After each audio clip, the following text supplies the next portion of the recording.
Почитувани, случајот Рекет 3, тежок милиони евра, експлодира во рацете на Зоран Заев и на Венко Филипче на 3 месеци пред избори.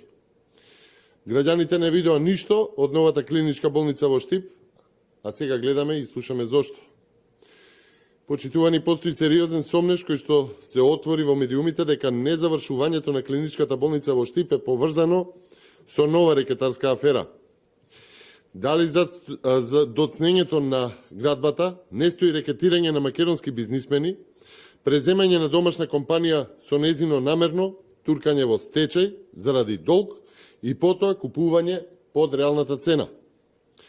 Сето тоа е зачинето и со определувањето дополнителни буџетски средства без казна за изведувачот, иако длабоко доцни со реализацијата што отвара можност и сомнеш за нови лукративни позадини. Почитувани, деновиве министерот за здравство Венко Филипче побара од владата нови 7 милиони евра за изградба на клиничката болница во Штип, градба за која веќе втор пат и се продолжува рокот без никакви последици кон изведувачот. Имено, изведувачот, грчката компанија Интракат, сега бара дополнителни пари од Филипче за болницата. Филипче на истата компанија претходно и го продолжи рокот за 1 година за градба, без при тоа да ги активира парите оставени како банкарска гаранција. Гаранцијата всушност и не била на Интракат, туку гаранција од домашниот подизведувач Бетон Штип.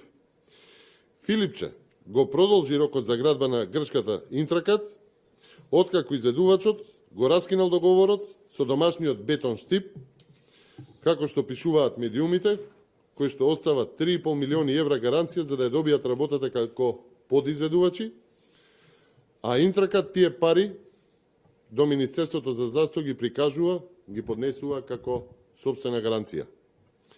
Согласно ова, при прекинувањето на договорот меѓу Интракат и Бетон Штип, банкарската гаранција не важи.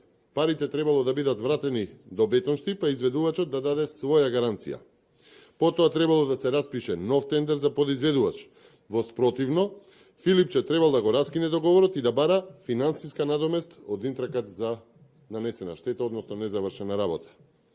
Наместо ова, Венко Филипче во 2018 година го продолжува рокот за градба со Интракат до почеток на 2020 година, а сега најавува нов рок до 2021 година.